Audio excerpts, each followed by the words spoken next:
Hey folks, it's Erik from Rising Nomad, and in this video I'm going to tell you how to keep the weight off while traveling through diet and exercise.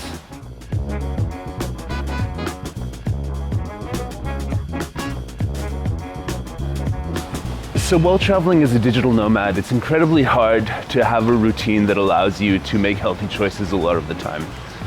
Over the years I've refined my strategy, so now I think I've got it locked down. But there's a lot of situations that when you're traveling, you're put in that you might just overindulge and end up gaining weight. So I'm guessing if you're watching this video, you've actually encountered this as an issue and you're looking for some tips on how to get going. So as the case may be, today I am in Koh Samui, Thailand. I've been traveling all weekend and it's Monday morning. And I have made the actual decision this Monday morning, even though this hotel that I'm staying in has a full buffet breakfast included in the package. I'm not touching it, folks. I'm not gonna just eat any of it because, well, I ate enough yesterday. I was in airports all day yesterday, and it was Sunday, so that's normally my cheat day. And I was in airports all day, and I have a lounge access card, and both in Chiang Mai and Bangkok airport, basically, I was able to eat food in the lounge. So the first tip that I'll give you when traveling as a digital nomad, and you want to go everywhere and try everything, of course, I get it, and you might overindulge sometimes, but designate the weekends for overindulgence and have a routine where you're eating less during the week. And if you do this, I think you'll find that it's a lot easier to just sort of not overdo it at any random point. If you know that on Sunday you're gonna have a cheat day, and on, maybe Friday or Saturday you're gonna have a drink and enjoy alcohol and stuff like that. Me personally, I'm somebody who tends towards excess. Like, if I did start eating at that buffet this morning, I would have eaten pretty much everything, as I did yesterday in the airport lounges. Now, you can always make like healthy choices at buffets. You can decide to eat salad and some sorts of protein and stay away from the bread and pasta and pizza and all that sort of stuff. But for me, personally, it's easier to just keep the cheating to the weekends. Just eat what you want on Sunday, especially Sunday. Drink alcohol and all that stuff, and you'll be much better off. This takes me to my next tip, which is use intermittent fasting. So intermittent fasting is a way that you can basically eat all your calories within 6 hours, and you can look up lots online about this, but basically what it does is it allows your body a chance. Well, two things. It allows your body a chance to burn more calories outside of the eating window and also detoxify itself. So I think, this has been a game changer for me in my routine because, as I said, I tend towards excess. And because I tend towards excess, it means that when I eat, I want to be full. I want to actually have at it and really fill my stomach. Through intermittent fasting, I've actually been able to find that it's a lot easier to just not eat as much. And if you're going nothing, most people would start with, maybe a 14-hour day fast, work their way up to 16 hours and then 18 hours. Right now, my standard is, 18 hours, aka only eating for 6 hours a day. And this is really good for me, folks. And you get used to it over time. I don't know if I'll eventually go to 20 hours or if 18 hours is my final routine destination, but I do this at least 4 days a week. So Friday, Saturday, Sunday are my sort of indulgence days, and Monday to Thursday are the days where I'm super on it. I'm super only eating for those 6 hours. You can have coffee in the morning before that. You can have sparkling water, maybe even some water with some lemon juice, I don't know. You want to keep anything outside of your window to under 50 calories. And no solid food also could be a good thing. While breaking fasts, it's good to have vegetables which have fiber that will, help get your system going. And it's Lots of people swear by this. I am one of them, and it's a very good way to not eat too much food and to be able to indulge and have a full stomach when you do eat food. And yeah. All right, the next thing I'm going to talk about is counting calories. I know it's boring. I know that it's like difficult to sort of like keep track of all the calories that you're eating, but when you're only doing it for 6 hours a day, for example, 4 days a week, it becomes possible. What I like to track is how many calories in total I've had and how many grams of protein. So during Monday to Thursday, I try to go for about 150 grams of protein and about 2,000 calories. And this combined with my exercise means that my body composition will be constantly getting better, more muscle, less fat, with the intermittent fasting and having this level of control. It's just the discipline that I do 4 days a week gives me the license to, without my conscience weighing on me, I could actually eat what I want during the weekends. I can actually go and make some unhealthy decisions because my habits are so strong during the week that I don't need to worry about that, because ultimately what I'm doing is sustainable. It's a good way to, improve your body composition over time. So yeah, and the next thing I'm going to say is learn how to cook for yourself from ingredients from the supermarket or fresh local markets.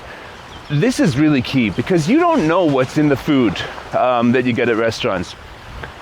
Yes, you can go to some health-focused restaurants where you can get the nutrition information with the calories and everything like that, but restaurants are in business. And in order to make that business profitable, they need you to really like their food, number one. And they need you to, and that means probably putting lots of fats, extra fats and salt and all this stuff to make the food tasty. And they also need to cut costs so they have a profitable margin on the food that they're serving you. And these two things mean that you're likely to eat a lot more calories of bad calories than you would rather be if you were making your own choices at home based on cooking with your own ingredients. I've been cooking for myself for a long time, and I'm always on the quest for better ingredients of higher quality and interesting ways to combine them and add flavor and make it interesting and stuff like that. But yeah, while you're traveling, it's not always possible if you're traveling from place to place to place to have a kitchen and all that sort of stuff, which is why I'd recommend as a digital nomad that at least during the week when you're settled down and you want to have a routine which involves getting work done and living a healthy lifestyle, you have a kitchen which you could access, like an Airbnb and stuff like that. Super important. And yeah, in your kitchen, it's good to have a kitchen scale so you can count calories. And pretty much I default to my Monday to Thursday food that I'm counting the calories with my food scale is mostly focused around, I'd say, 3 things. Fruits, vegetables, and protein. I mean, for the micronutrients, you want lots of fruits and vegetables to really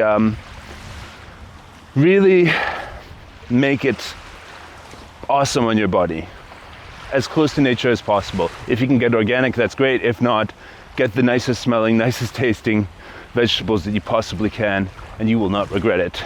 I make salads. On a typical day, I will start with exercising in the morning. Then when it comes around 11 a.m. or something, I'm breaking my fast because I'm usually eating from 11 a.m. to 5 p.m.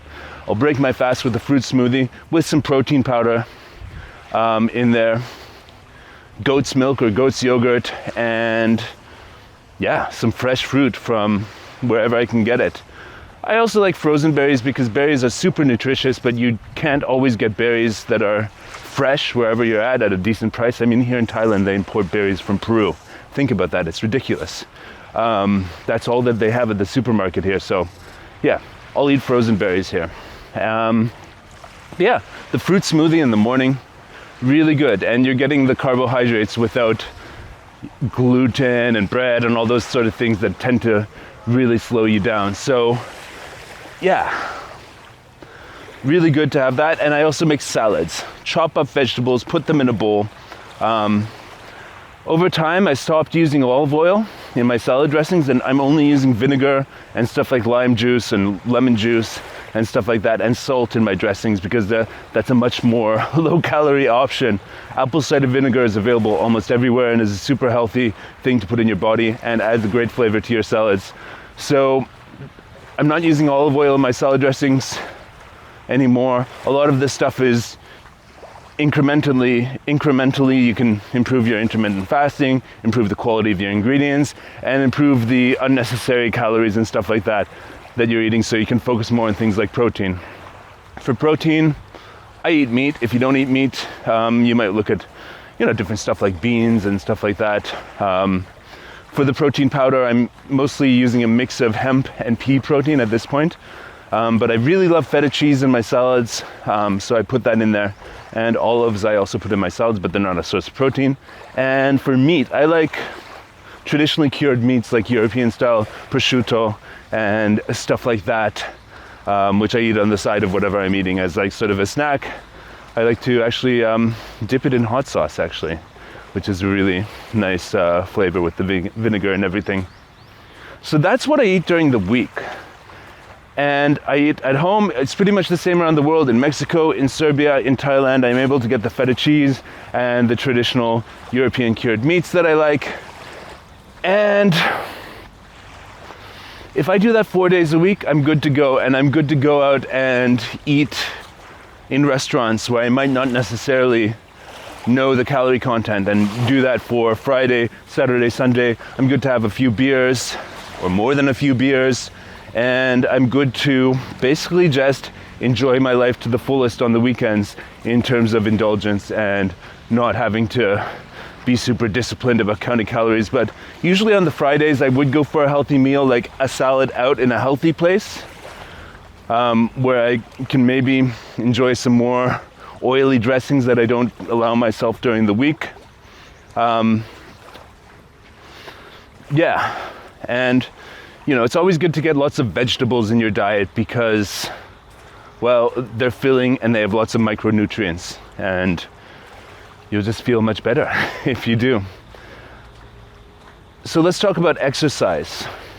I like to get a bicycle wherever I'm staying, if possible. So if you're traveling around doing rapid digital nomad journeys, it might be difficult to get a bicycle in every place, but if you're a slow mad like me, as my default I like to be a slow mad, which means that I stay in places for at least a month, then it's super possible to get a bicycle somehow and make that your main form of transport. Even in larger cities, it can still be your main form of transport. I like those medium-sized cities like Chiang Mai, Thailand, Belgrade, Serbia, and the island of Koh Phangan is a little bit more spread out and rural, but still it's good to get a bicycle and do, at least 10 kilometers a day of bicycle riding and stay fit. I travel around with calisthenics rings, gymnastics rings actually, that I can hang up on basically anywhere, like a basketball, for example, basketball hoops. Usually you could hang them from there. Sometimes you can hang them from swing sets in children's playgrounds,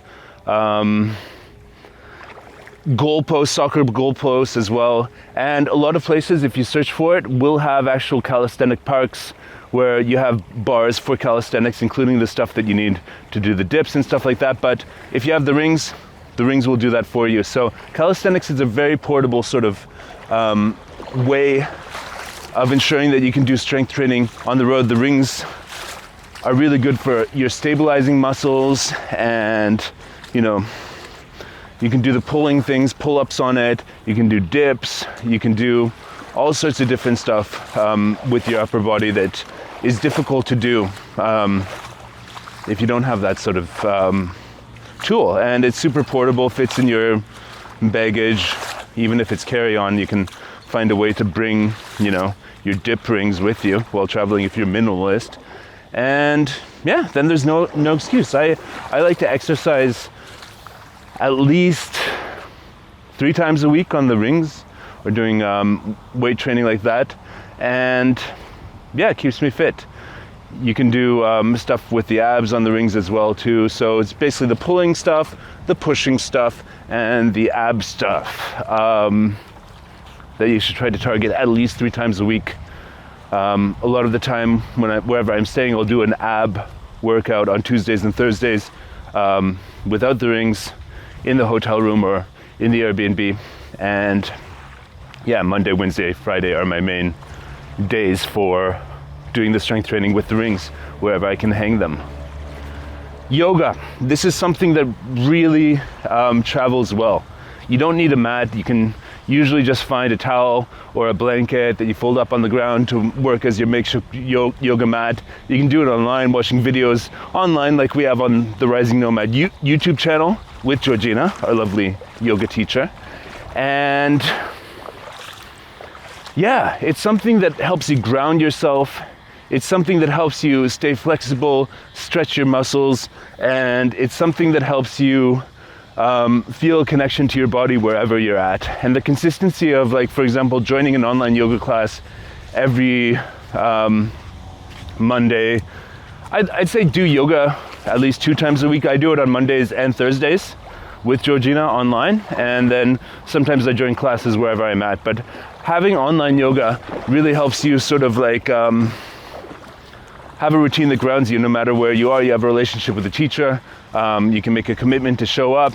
And yeah, time zones can be a little bit different when you have, when you're traveling between continents. But yoga is super awesome and will add a lot of balance to your life as a digital nomad. And it helps your muscles, it helps you stretch, and it's also a little bit of a cardio. But yoga is if I were to do one thing while I was traveling, it would be yoga. But since I do 3 things like bicycle riding and stuff like that, or walking sometimes, and strength training, yoga is the one that sort of balances it all out. So that's it, folks. A little bit of discipline will keep the weight off. I've gone through periods where I was traveling. For example, in December, I went from Mexico to Thailand, stopping in Serbia for 3 days. And it was December, when everybody likes to have a drink for the holidays. And my diet was horrible for when I was hanging out with my friends from Canada and family from Canada in Mexico before, and then in Serbia for a few days, and then trying to get used to the 12-hour jet lag once I got to Thailand. While staying in a hotel. It was difficult, folks, and I think I gained a couple kilos, or like 5 pounds, 2 kilos, whatever it is, during that time. And that takes about 4 weeks. Like, the damage you can do in like 2 weeks can take 4 to 6 weeks to undo if you follow the recommendations I'm making in this video. If you don't, and you go through periods where you're just eating whatever is around, traveling too much, eating at random times, going through jet lag, all that sort of stuff, you'll probably find you will gain weight as a digital nomad depending on your metabolism. With my metabolism, I certainly do. But with these habits, that will not be what happens to you if you ground yourself in these habits for at least 4 days a week, and you earn the right to try all of that tasty local food that you see everywhere. Mexican food, Thai food, all that sort of stuff, European food. I mean, they're all super good, but find the food that works for you and your body and your metabolism, and ensure that most of the time you're following a disciplined diet of that sort of stuff. All right, thanks a lot, guys. This is Rising Nomad. If you want to join our community, the Facebook group is in the description, and I'll catch you guys later. Greetings from Koh Samui, Thailand. Bye now.